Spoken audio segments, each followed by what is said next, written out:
Jeremy, you've worked across F&B industries for over 2 decades, right? Your focus these days, though, is on championing more sustainable food ecosystems using blockchain and NFT technologies. I understand some of the areas you're tackling include global food security, agribusiness innovation, ethical ESG initiatives. So all of this towards a brighter, more food secure future. So really exciting. I think this is one of the most important applications of these technologies. But before we dive into your work as the founder and group CEO of Foodstarter and co-founder of Metafarms, maybe we can start with a little bit of context, hoping you can provide some insight here. For the uninitiated like myself, when it comes to our food chain, what are the biggest challenges that we're facing today? So as I was saying, the urban populations are far removed from the realities of food and farming issues. Today you go to a grocery store, you go to a QSR store, even like convenience shop, you see the food available and just buy it and buzz off, right? But there's a lot that takes to provide what it is in terms of the food source supply, down to the processing of it, to the transportation, logistics, and obviously down to the consumer. Now, the flip side of things is that there are a lot of stuff that's going on based on the different steps that you see from Statista, from farm org, as well as the DOAs. It's quite impediment today that the way even natural disaster affects essentially over $200 billion worth of the man-made disaster. Food has been lost. Agriculture has been affected due to war, right? As you know, due to COVID pandemic, and a lot of farms were shut down during those times, sadly, right? And people couldn't go to work. But fast forward to what it is today, 2023.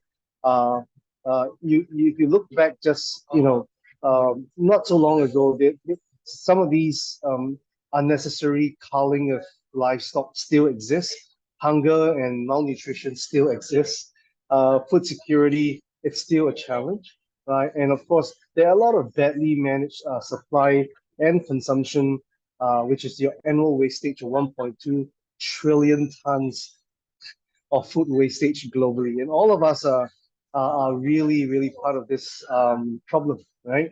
So how do we address such huge global food crisis? So food crisis is not, and I repeat, not just about not having enough food.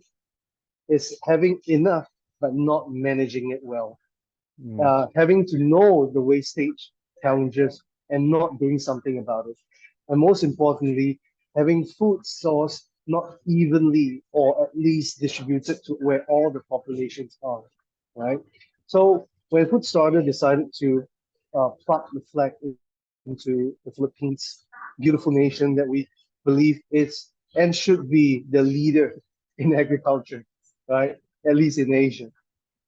We've done a lot of research over the last 3 to 4 years, from livestock research to cash crops, commodities, looking at the farmers' challenges that they would face today.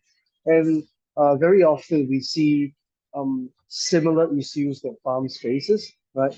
They even have not enough financing to manage their farm processes, to even buy seeds, fertilization, or animal feeds, much less to talk about the rest of the down the line ecosystem. So we addressed first that.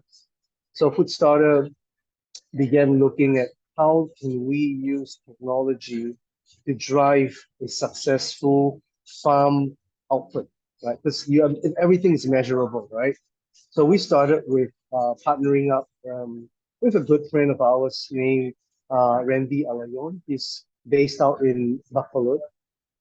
Incidentally, he was my country manager before in Singapore when we were doing mobile apps project. So Randy said to me, look, there is a huge demand for livestock. Would we like to consider looking at partnership with livestock?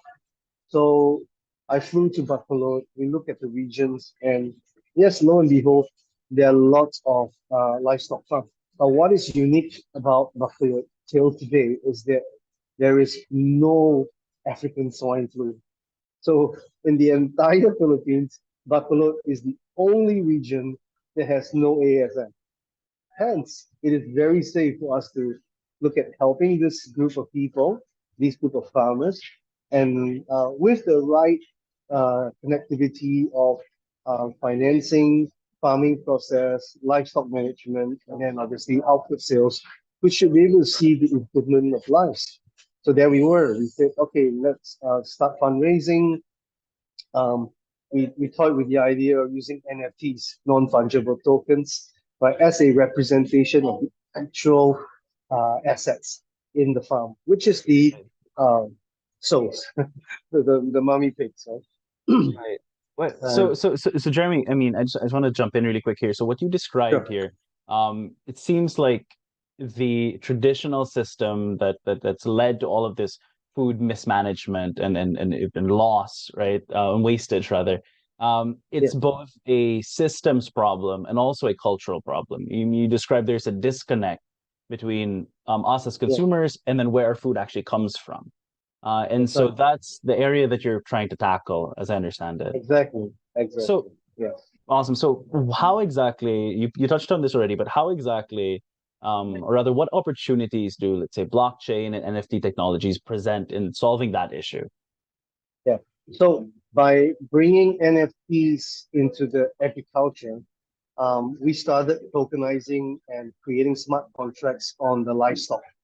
So that is part of education. So when we speak to potential NFT collectors or holders, they start to realize, oh, you mean my NFTs is tagged to a real world asset?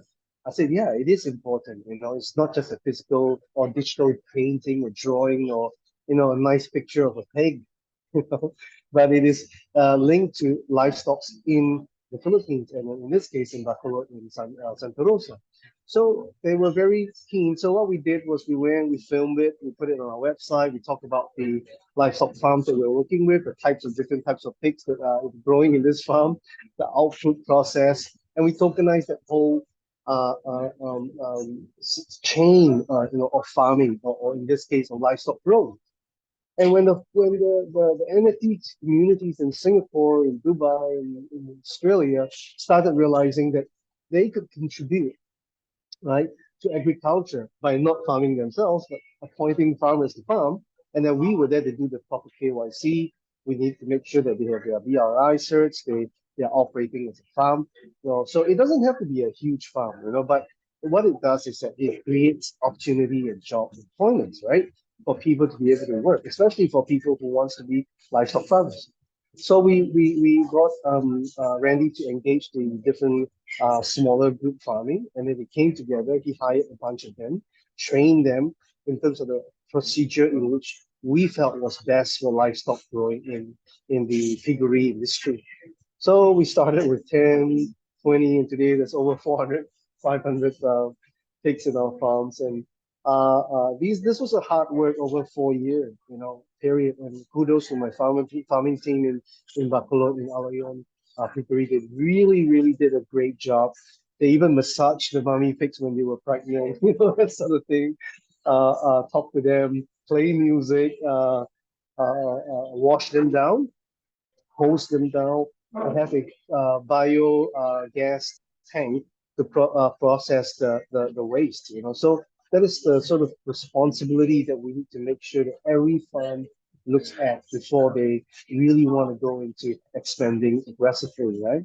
Now, the piggery has led us to this conclusion is that when we created these NFTs and the funds we use to fund the piggeries, the farmers were able to have a great output.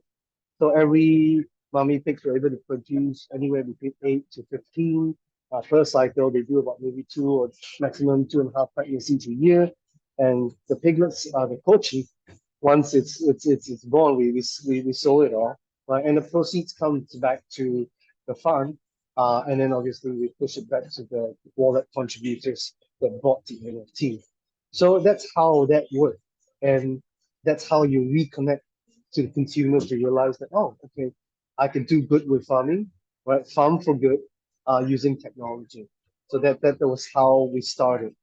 And jumping forward to that, We also had, apart from hiring a bunch of farmers, we started to create the CSR program. So we allowed to send the kids to school. We donate to their annual new curriculum year, new bags, new school books and stuff like that. Donated to the schools for the farmers' kids.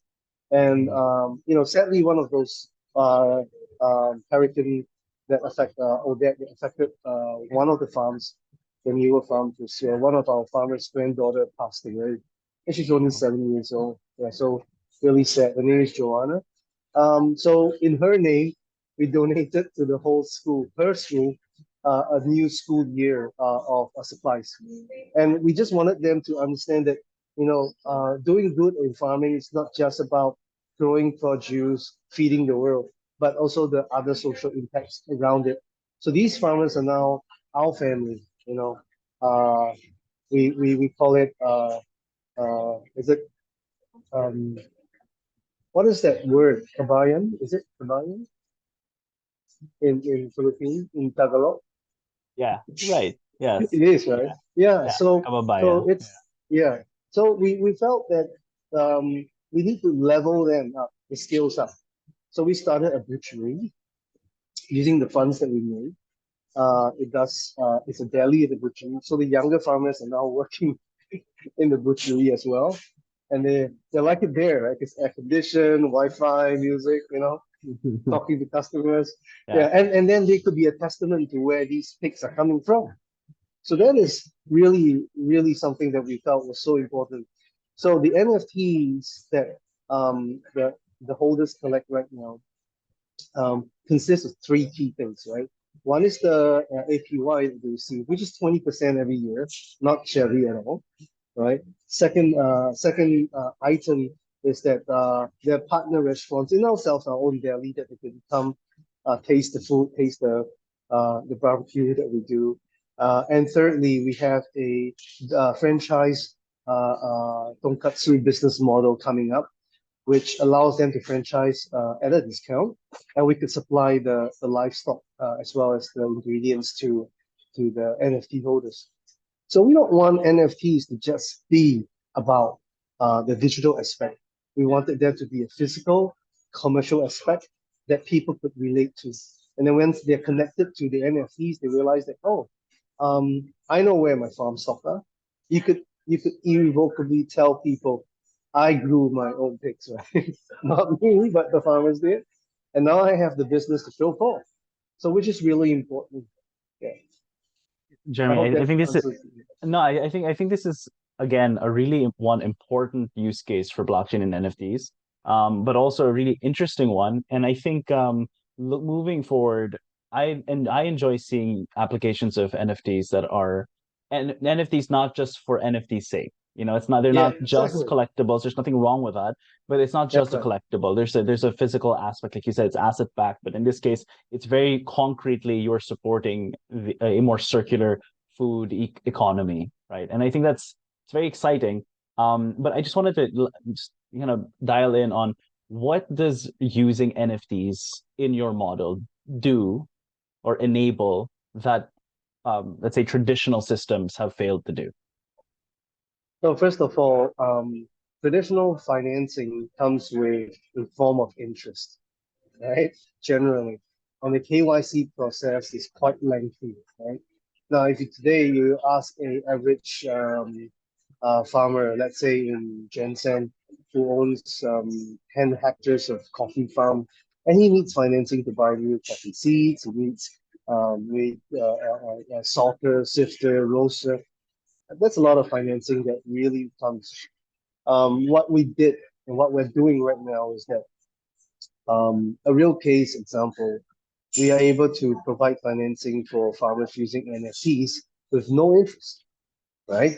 And but obviously KYC doesn't stop there. We integrated with SignZ, Mastercard, integrated on Findo to do the KYC for the farming business, right? We want farmers to level up in the sense that look, if you had previously not registered your business, let's help them to get their DTI registration or SEC registration done so they could become credible, right? People can buy from them knowing that their source is there.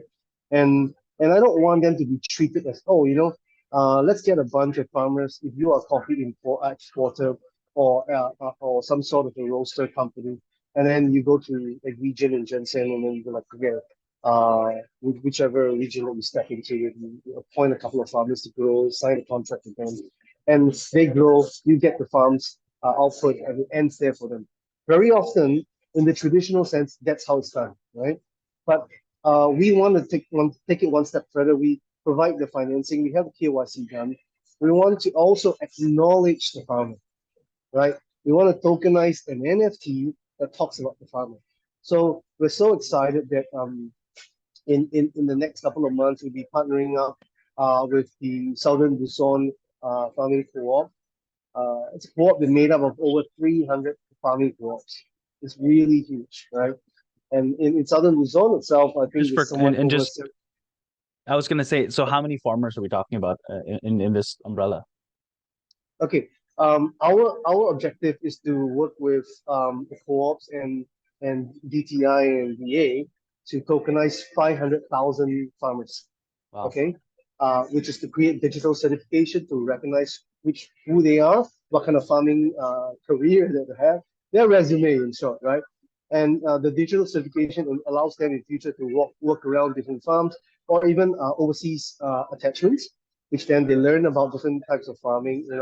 We are very fortunate to be chosen by the final pitch. We won it, and the ambassador of Israel had picked us to be his mentee, and the opportunity for us to be able to bring farmers to Israel to learn about new farming technology, such as mobile irrigation, drone farming, fruit picking, all kinds of new stuff, right? But that's later part in the year. But the good thing is that in doing so, these digital certifications become so important to the farmers because then people recognize them and they're no longer seen as a farm hand or someone working in a farm. We want them to be recognized. Now, we also want to create NFTs for these coffee farmers and every other sector of the farmers, where their picture, their face, right, is recognized for the output that they produce. And that is really important. These data would be made as an open APIs, right? Where DTI, DOA, DAR could call on these data and we could see where are the concentration of the different farmers in the Philippines, right? Now, to set some context, there are 9.7 million farmers in the Philippines, right? And we're only starting with 500,000 farmers, right? Which will take time.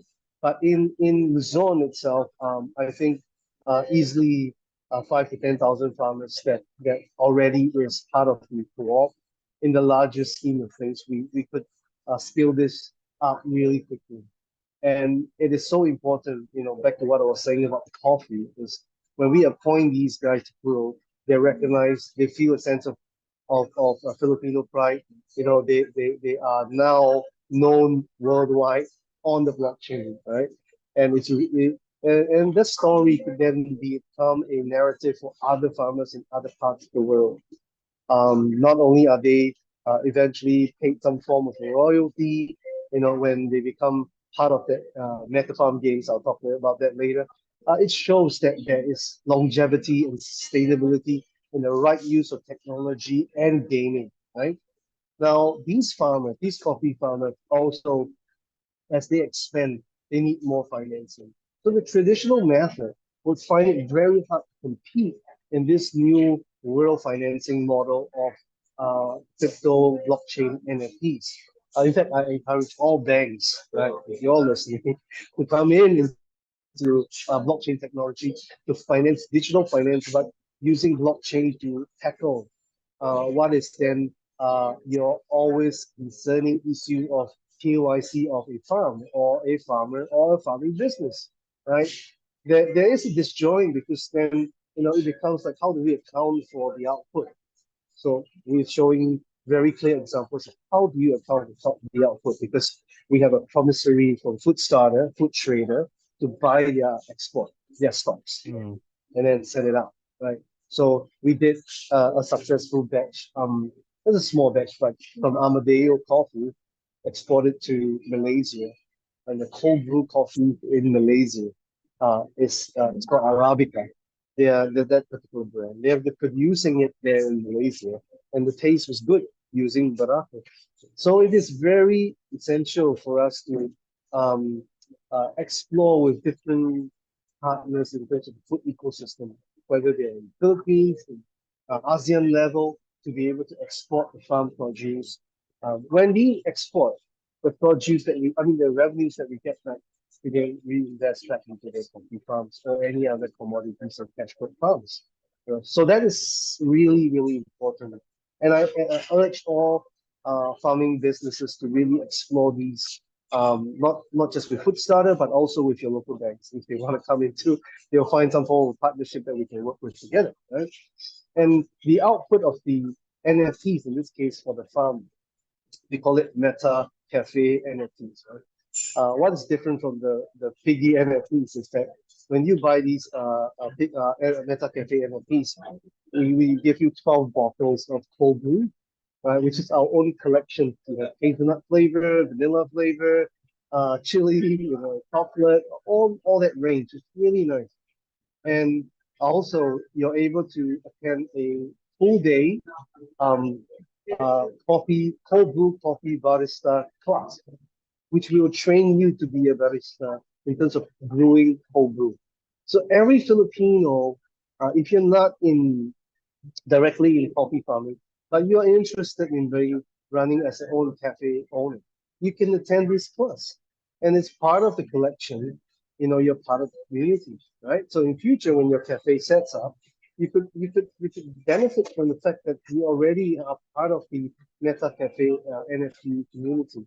And thirdly, we also provide a coffee vending machine business, franchise business that they can own.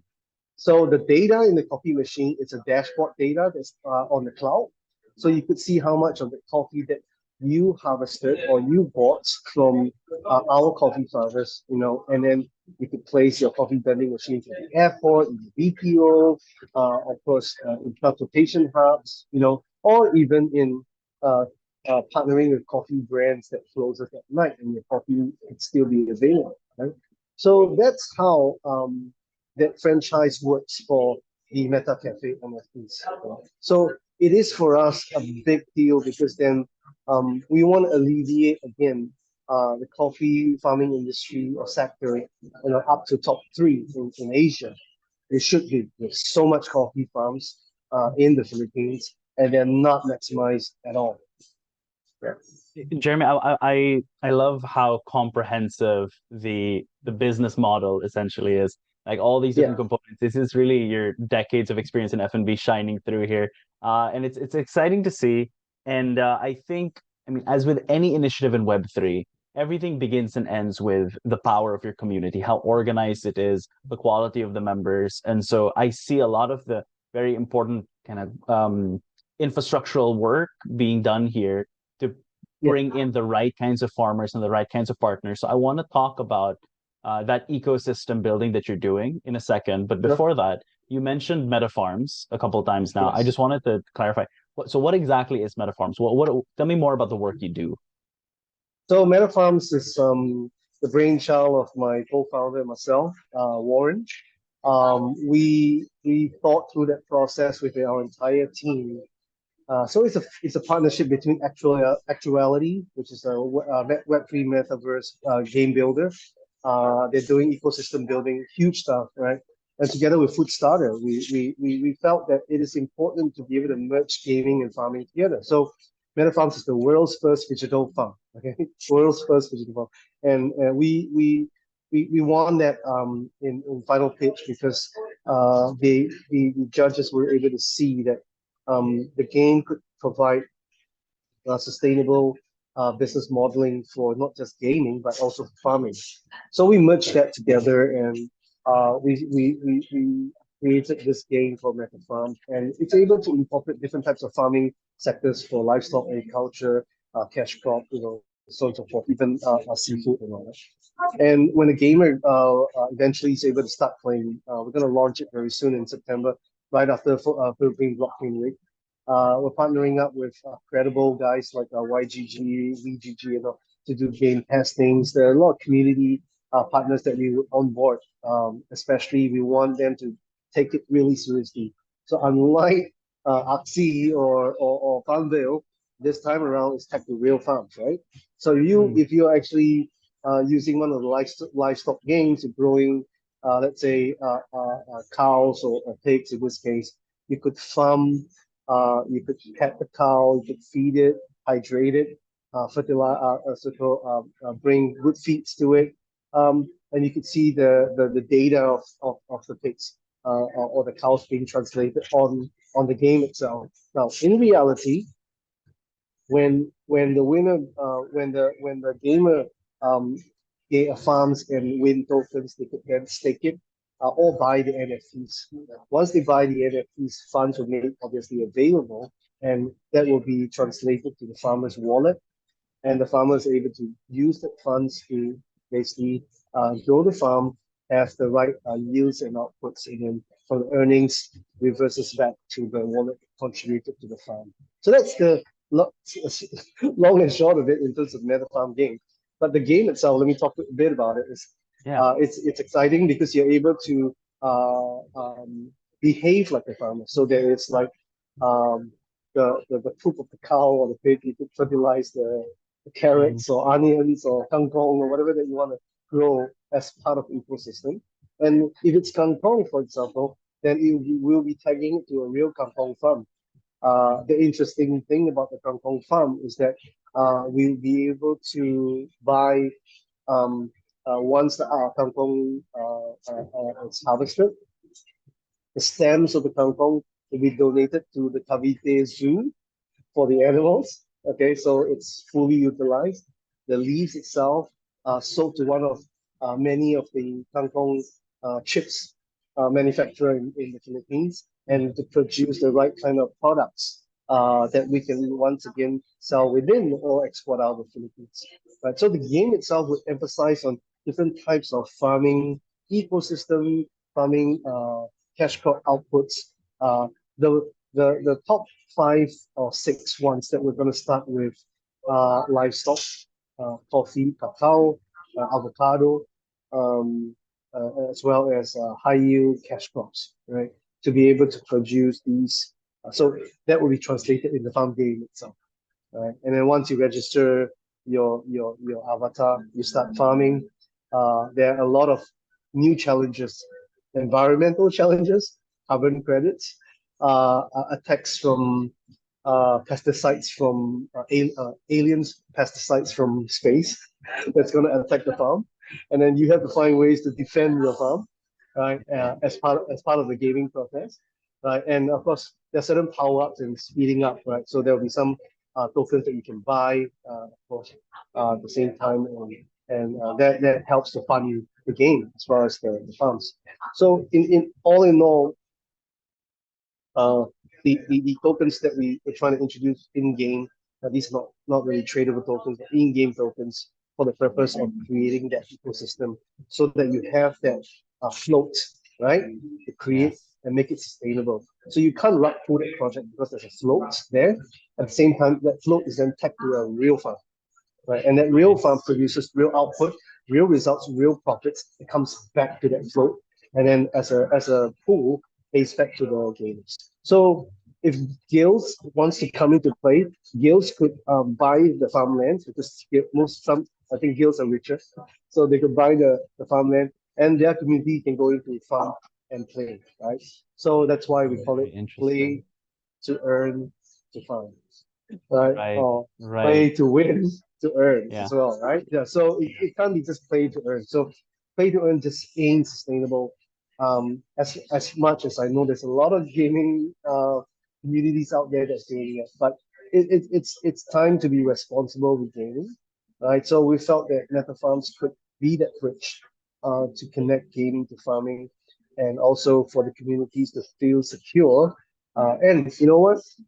There is even farm tours, so you could visit the tours at together at the farms, uh, farm stays, opportunities that we could do up. So it is Putting all of the everything you learned by playing the game to work, right? Actually going to the there farm you and go. I mean, so I think Exactly. what's exciting about that, I think, is well, two things. Going back to how we framed the issue at the very start of our conversation. On the one hand, Hmm. financing is a big problem. So using Yeah. NFTs in this game, you're addressing that, Yes. but also the cultural disconnect that people have between the Hmm. food they eat and where it comes from. Yeah. It's sort of like the game teaches you a lot of these concepts and connects you in a very, tactile way to Yeah. exactly that chain, I suppose. Yes. Correct. Correct. So the culture in each country differs, right? We consume at different levels. We consume, I think, at different times of the day, right? And then obviously the product itself. I think by and large in Asia we kind of eat the same thing. It's just presented a bit differently in terms of marination, flavors, so on and so forth, right? Obviously everything here is sweeter, even pasta. But the nice thing is we were able to then look at changing the culture of eating, right? So you want better coffee quality, you want healthier livestock. Now, through not just technology, but through ways of recording it, there's proof that it is done that way, right? And that kind of leads me to the third product, which is the Atlai rice product that we're doing, right? With farmers in Mindanao, in Laguna, and of course Davao. Atlai rice, if you know, is actually a sugar-free rice, right? So you can use it in champorado, you can use it in risotto, you can use it in paella in different ways, right? So we partner with a company called Old Crop, with a really decent product that we put out. Um, Hire the farmers, pay their salary. Every hectare is utilized to the maximum of it. We mill it ourselves, we grade it, and Old Crop sieve it out, and then of course package it nicely. It's available in marketplace. Many grocery stores are picking it up in the Philippines, and now we exported it to Singapore, Dubai, and Canada. It is 100% Filipino. Now we use the Adlai NFTs. This is a new product that we just launched. Why am I saying this, emphasizing it? It is culture, right? Because Asian culture or many other cultures eat rice, but they don't realize that you can eat healthier rice. Right. Okay, Yeah. Philippines Yeah. used to produce 19 million metric tons a year, and now we're dropped down to I think 13 or something, or maybe even less million metric tons. And we thought used to be the top exporter of rice. Now we're dropped down to five, fifth and below in the world ranking. And we have the best institutional rice grain R&D centers and all that. So it is important that the culture has to realize that there's something more than just a rice eating culture, rice eating nation. So we want them to eat better, eat healthier. So we need to make sure that that's being done. So AdLi is really the no-brainer for our company to say that we could export it, we could trade it, and at the same time, we have to grow it. Our agenda is this, and I'm saying it very loudly because we made it known to DTI.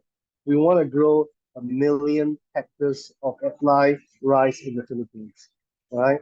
And that's not an unachievable dream or unachievable core statement because 9.7 million farmers, I only need 1 million farmers to grow 1 hectare. Boom, we're done, right? And every Filipino should be able to taste quality Adlai rice. Hence, Foodstarter is also wanting to create a seed bank strategy in the Philippines, right? And in the game itself, you could also do seed banking, right? And Right. it is very unique because then the seed bank business model allows us to be able to export those seeds out eventually, right? Because you don't want traders from overseas to come in and mess up the ecosystem, right? We grow our rice, we sell our rice at that lower farm gate price to Philippines as a society. If you want to buy from overseas, we sell you the seed.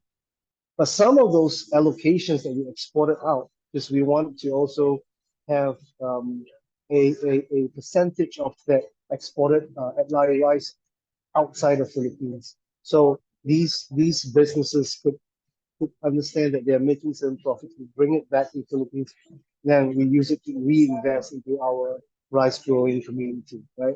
And eventually, Going beyond just rice farming or harvesting, you need milling machines, you need packing houses, you need logistics, right? And it's going to be a huge processing center and seed bank that we want to do. So again, culture has to be appreciated in order for you to understand what to grow. Now, the many co-ops that we've spoken to in the Philippines often ask me, Jeremy, can Foodstarter help us, consult for us? What do we grow? Right? And if these things that we grow, can they make money?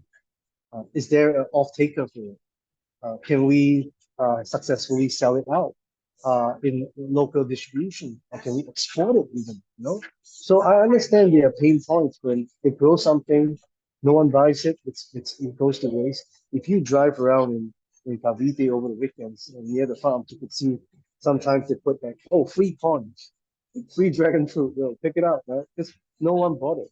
Right? And why no one bought it? Because no one knew it existed there, right? So in our ecosystem, yeah, we have a platform for them to list their produce as well. This is outside of the game, outside of Yeah. the farm funding, right? For food trader, and they could list their product, and people who log on to the system will be able to buy it. And we're launching the system soon in Q4, and we want to capture this entire ecosystem because eventually we know, apart from commercialization, about world concerns, obviously cultural distinction, policies will come into play, right? Because the government needs to see that we need to be number one in farming. And what's wrong with being number one in farming, right? We should be number one in farming. We've got Right. so much land, 14 million square miles of farmable space, right? So I encourage the president, the different entities that are really concerned about food security and food safety. Let's not just pay lip service to it. Let's do something strong about it and give the farmers the mandate.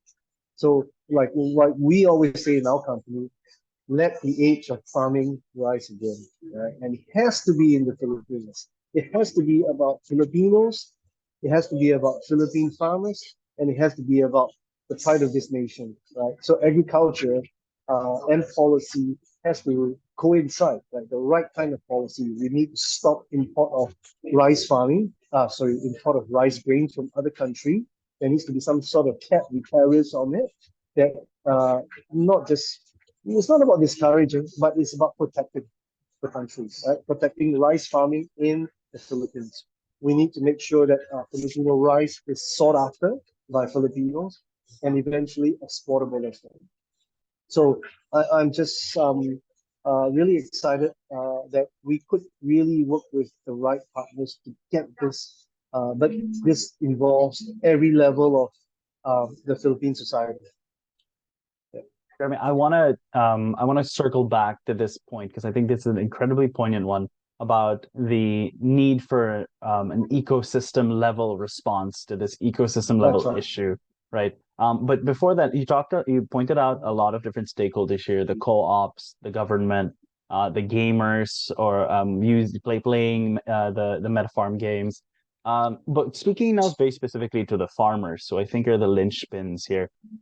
It's I am sure they have an appreciation for. I mean, not let's not discredit them. They definitely have an appreciation for the agribusiness component here. But these are new technologies that you're pumping in here. I imagine since there's a gamified component to this ecosystem, maybe there's an opportunity there to tap farmers who have experience over the past few years, or maybe whose kids have had experience with blockchain gaming through things like Axie Infinity and the like. But how exactly do you talk to these farmers about NFTs and blockchain and the new opportunities they present? So first thing whenever we meet farmers, the game is not the first thing that we throw at them. Right? We speak their lingo. We understand their pain points, and very often it's about wanting to assist them in the things like off-take agreements, contract farming, of course, funding and financing for their needs. Right. So these are the first three key things that we often address with farmers. And when the farmers start to realize that, hey, I could get financing from crypto or NFTs. Uh, I never realized this, right? Now, obviously, if we send funds to their CoinPH wallet, they could exit, right? It's so easy now than what it was before, right? So in Bacolod, we send USD to our farmers, right? And they use their USDC wallets or whatever that they could do swaps and all that. So there's a small NFT community in Bacolod, but the farmers do realize that this is the opportunity, right? So every farmer that has a smartphone that is able to download a smart wallet, a digital wallet, crypto wallet, we will take them through a education process, right? So they understand how to utilize that for financing. Because financing is a concern, right? So let me address your financing concern first, right? And then once they realize that, oh, it's just me receiving a digital currency and then I can swap it. That kinds of ends that whole shebang about, oh, is it so hard? Is it so difficult? I can't imagine it, right? And we're so also really touched by these farmers who are willing to try because they've tried everything. Trust me, they've tried every means and every ways to get financing, right?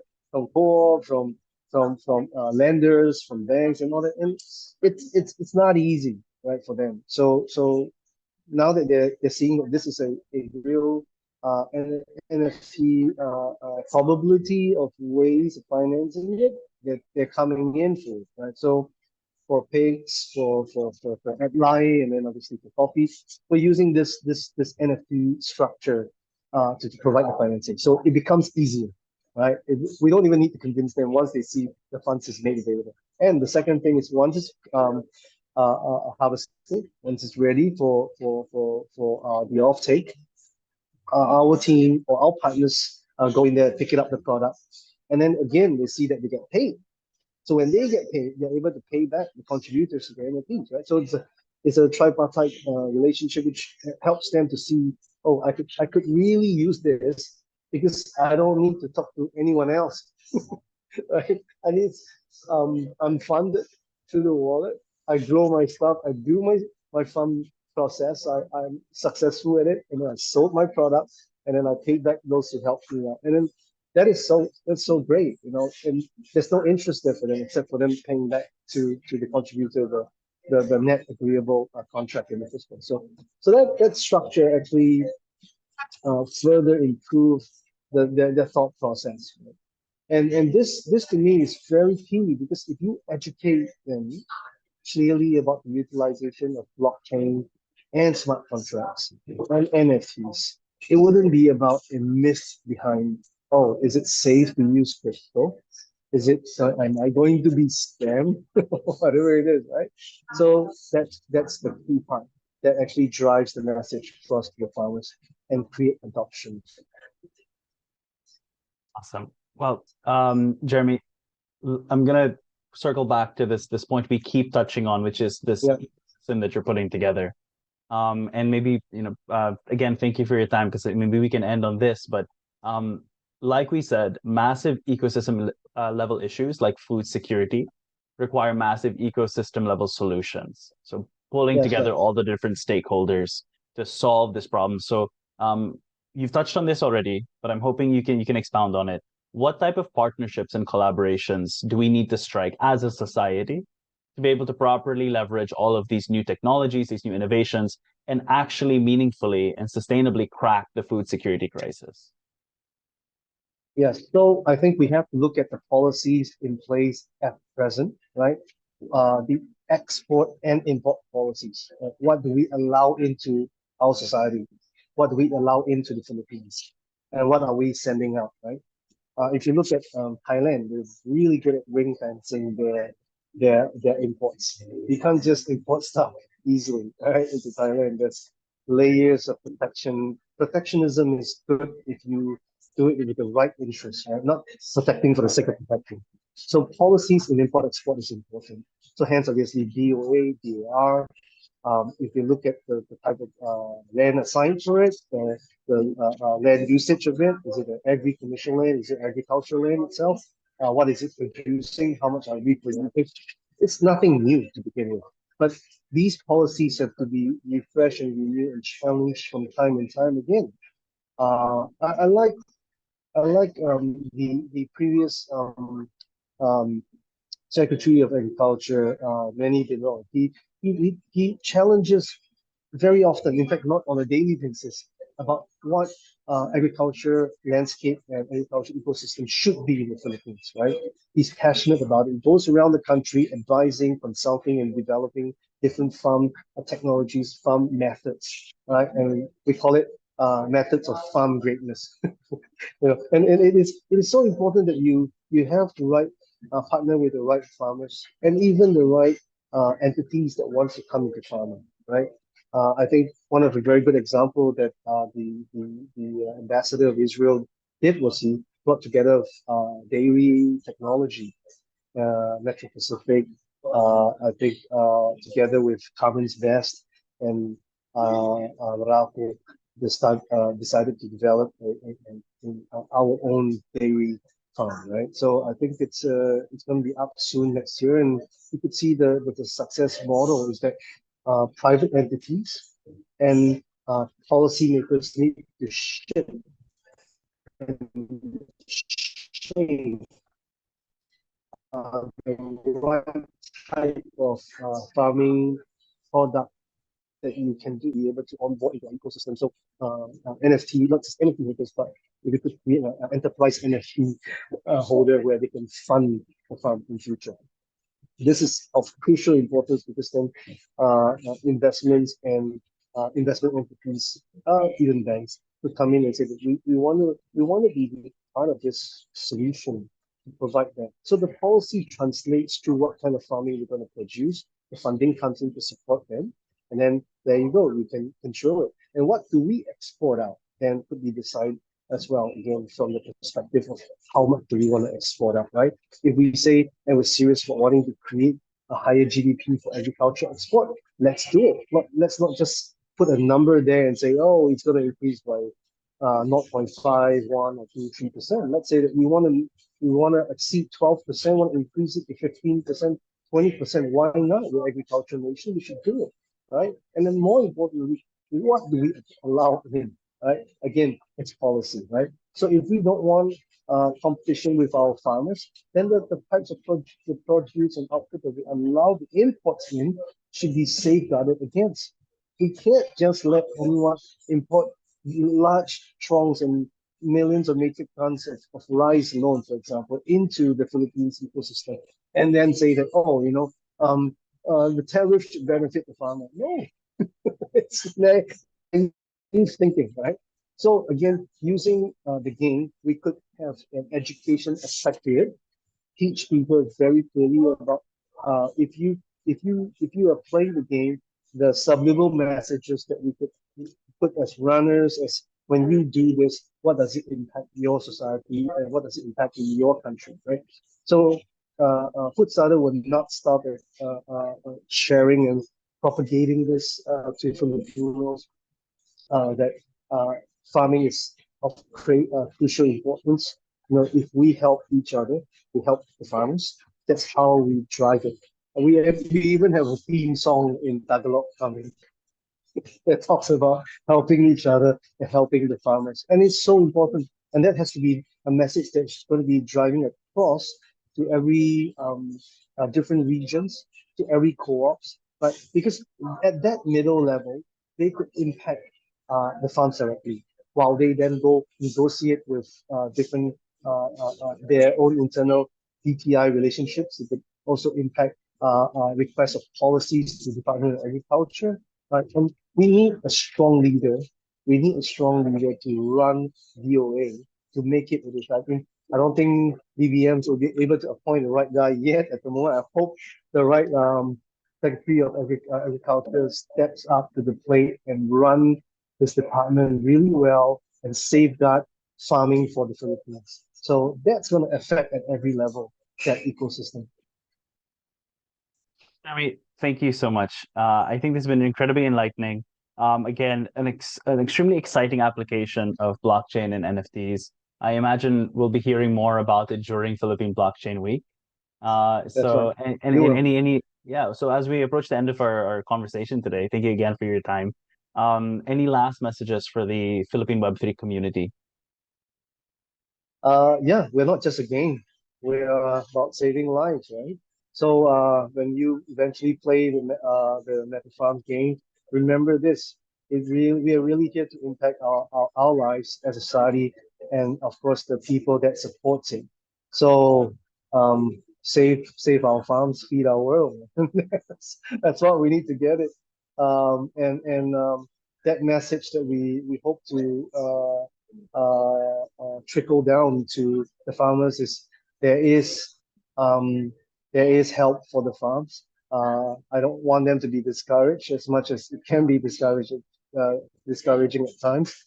But Foodstarter is here to really be part of their lives and be part of this culture to make the big change in agriculture that is much needed in the Philippines. So we want to maximize every potential opportunity, technology, to partnerships, to financing with the Philippines farming community and gaming community. Right. Well, Jeremy, thank you again so much for your time. Thank you. Thank you, Awesome. Santiago.